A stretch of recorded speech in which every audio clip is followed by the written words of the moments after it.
Hey everyone, welcome. It's well, it's an odd time to be delivering, to be honest. This is Tuesday. Is it Tuesday? No, Wednesday the 18th of September.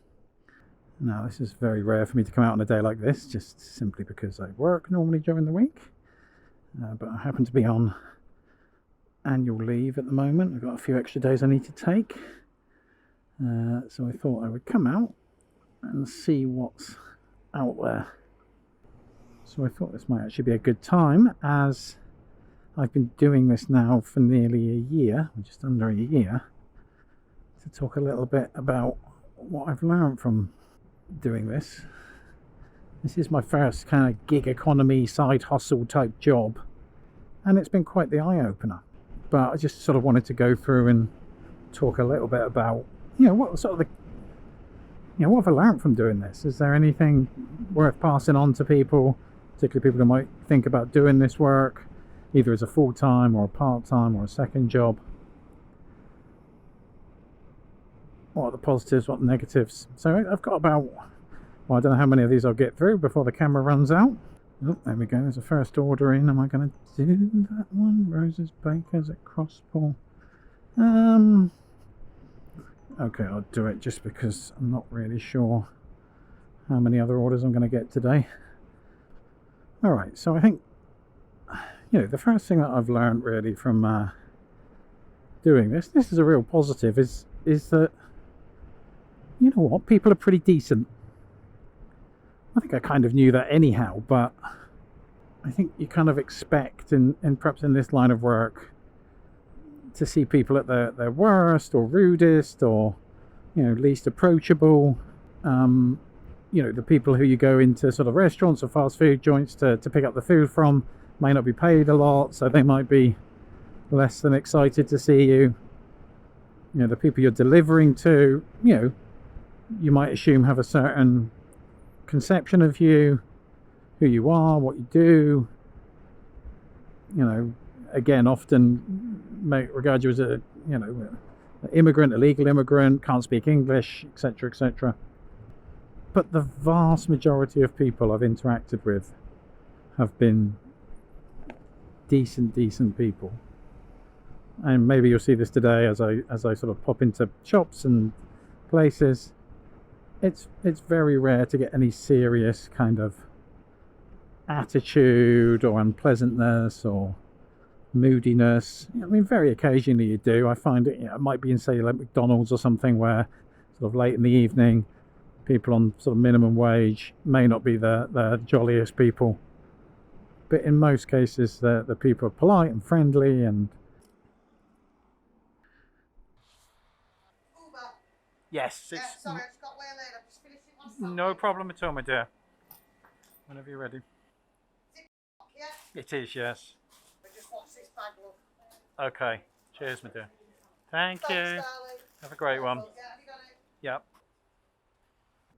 See what I mean about generally people being decent? I think the other thing, kind of second point really related to people, is to do with sort of generosity. Obviously this is a job where people can tip you, and I've mentioned this before, but proportionally poor people give far more tips, and I think proportionally probably give far greater percentage of their income than richer people to drivers. The amount of times I've been tipped by people, living in certainly sort of poorer parts of the city in comparison to people who you go and drop off food at some sort of huge mansion, is very noticeable. Of course, we can sort of peddle the truism that the reason why they're rich is because they're perhaps a little on the mean side. For the very rich, they probably are more dismissive, and I think that when we talk about people generally treating you decently, the sort of few times where I felt I've been sort of treated a bit more dismissively, it's definitely been by the very, very rich. Not the kind of normal sort of middle class, but people in really, really big houses. You'll sometimes get a real sense of distance from them, let's say.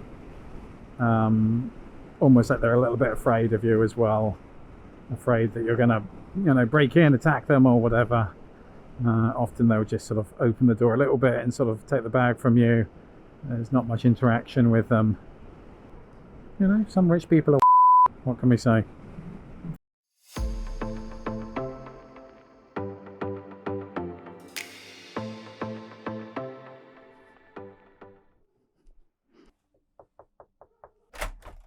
Alright, there you go. Do you have a pin? Yeah, it's 5080. 5080, yeah? Thank you so much. Have a great day. Bye. Alright, that was the first one done. Again, nice friendly people there. And I made, I think, just over £5 for probably a total about 4 miles, which is not ideal. You probably want a sort of a £2 to a mile ratio to make this even livable. And I think that's really point number 3 in terms of what I've learned, is that I'm not sure that this is really sustainable as a full-time job, but perhaps works better as a side hustle or second job, just because I've done all the kind of maths, and I did another video where I talked a bit about how much you can actually make doing this.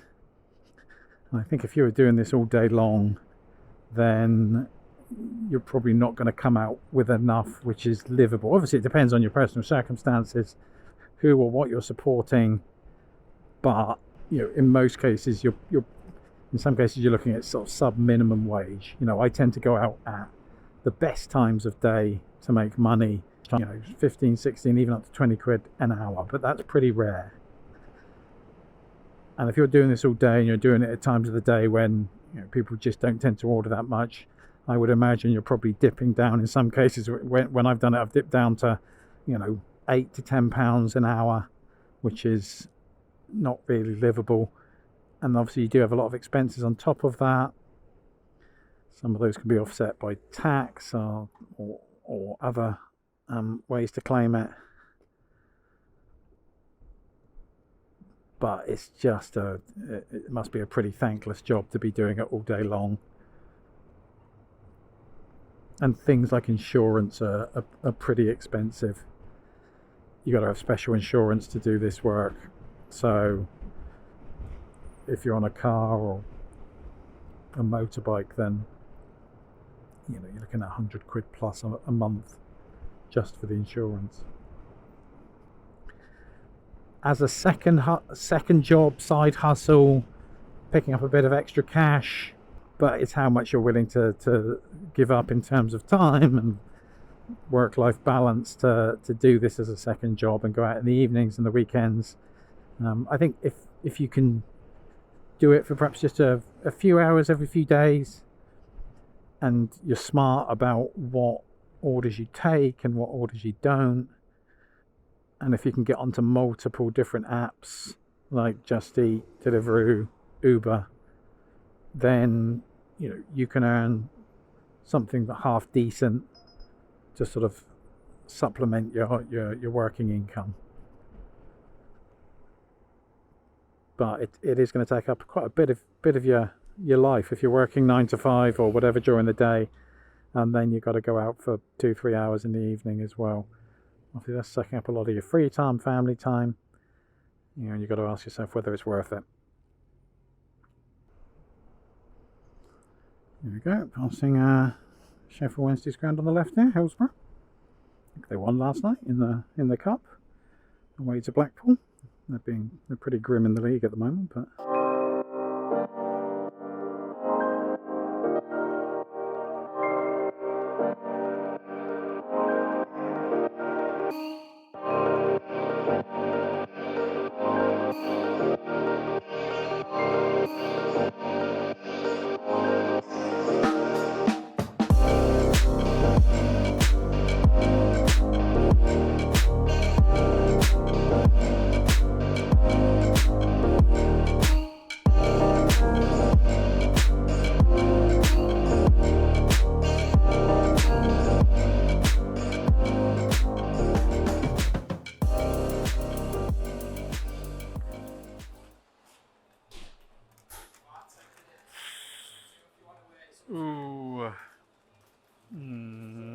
Not sure. Not sure. All right, I'm gonna wait. I'm gonna do it. Huh? Oh, that's very nice of you. Yeah, just a cup of tea would be great. Thanks. Oh, cheers so much. Thanks so much, mate. Appreciate it.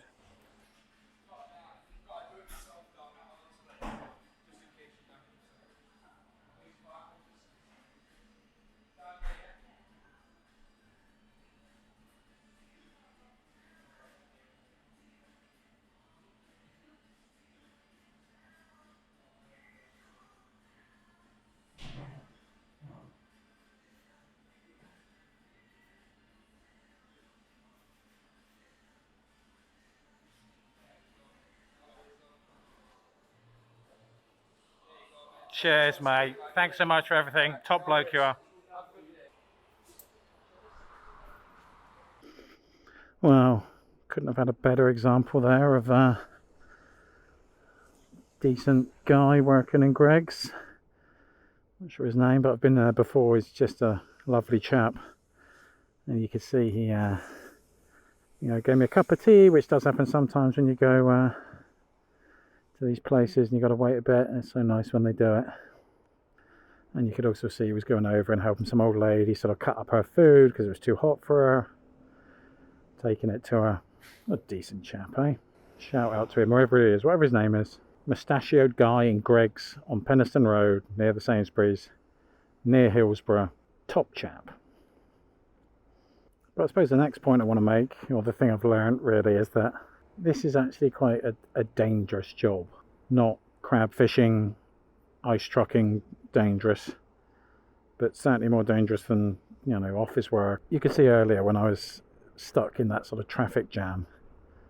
Normally I would, if I was on my motorbike, I would just like sit it out and just, sit there with the cars and happily wait out the traffic. But because there's that need to get to the restaurant, get the order, get it delivered as quickly as possible, I sort of started to filter through the cars and weave between them, which wasn't too difficult. But then you start to sort of multiply that, and if you're a person doing this full time and trying to make as much money as you possibly can, you're going to rush. You're going to rush to get to the restaurant. You're going to rush to get to the customer's house. If you're stuck in things like traffic jams, you're going to take shortcuts. If you feel there's any way you can cut down the time that it takes so you can get onto the next one, you're going to do that. And inevitably it's going to sort of encourage poor driving, dangerous driving. And also, if these people are doing this all day long, which some of them clearly do, in which case they're probably going to be exhausted, because it is quite a tiring job. I mean, all right, I'm 52, and so I do get a bit tired a bit quicker than most. But even after 2 or 3 hours, I can sort of feel the exhaustion of sort of focused driving for all that time. Because that's what it is really. It's just this kind of very, very intense sort of navigation you're doing all the time, because you're constantly going to places you've never been to before. You're constantly trying to work out where to park. So yeah, it's not a safe job. You're often working late at night when you get the kind of boy races coming out, and when you get that combination of people who've perhaps drunk a bit, smoked a bit, combined with delivery drivers who are in a rush to deliver as quickly as they can, you're going to see accidents. And I've seen a couple of times when delivery cyclists and moped drivers have been knocked over. And the other thing I think is that it's not necessarily an easy job. I think the assumption is this is sort of the dumbest of dumb work that someone can do. Pick up food, take it somewhere, give it to them, and on the surface that is what we do.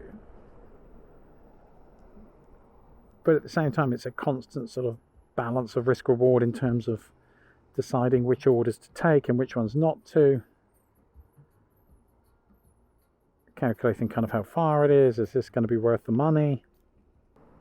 So you got to make a lot of sort of real-time decisions about whether it's worth taking a particular order. And again, this does kind of compound the danger of the job as well. constantly having to look at your phone while you're driving, because you're constantly getting orders while you're on the road. And I know the sort of, you know, people who make the app say, oh, you know, you just pull over and have a look, and it's just, well, that's just not realistic when you're, you know, on a dual carriageway or whatever. It's just not realistic for you to just pull over and have a look at your phone.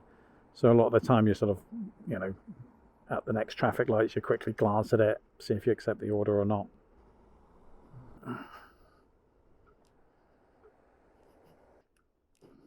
All right, mate. Is this for you? There's your second one. Thank you so much. Have a great day. Yeah, you too, bye. Seriously, I've been out about an hour. I think I've made 10 quid, which I don't think is unusual. That gives you kind of an idea of how sustainable this might be as a job. I'm not kind of discouraging people from doing it. On the contrary, I do actually enjoy doing it myself, but I think you've got to be realistic about how much you can make and how often you can go out. So yeah, I'm going to drive around a bit, see if anything else pops up. But if nothing does in the next 10 minutes or so, I'm going to head off home. You know. Oh, here we go. Let me just turn around. I've just got something from Morrison's.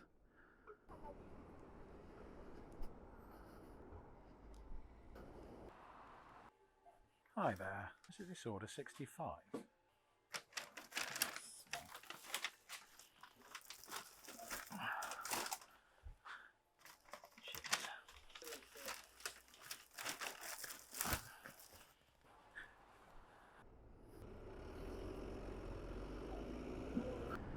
I think another thing I've learned, it really is you know, respect for the people who do this job, particularly those who are doing it all day long.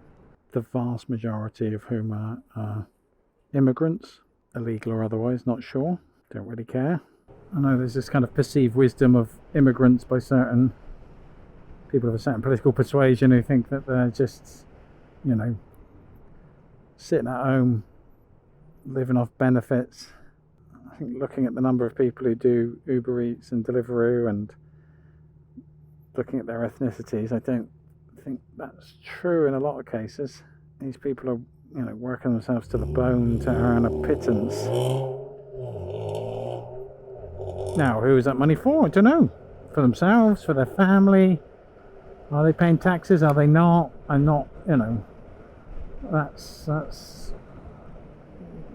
no consideration of mine. There's a lot of British people who don't pay taxes as well, so this idea that it's only immigrants who are somehow cheating the system is sort of foolish thinking. But they're certainly working their asses off to make money. And I suspect in some cases they have to do it because they're kind of renting their accounts. So they have to pay a portion of their earnings to whoever actually owns the account.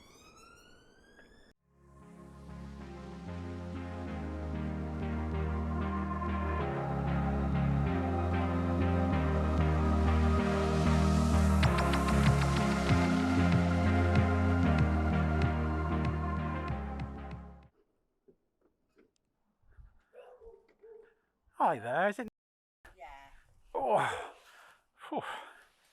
A little bit, yeah. It's okay. It's a bit lighter.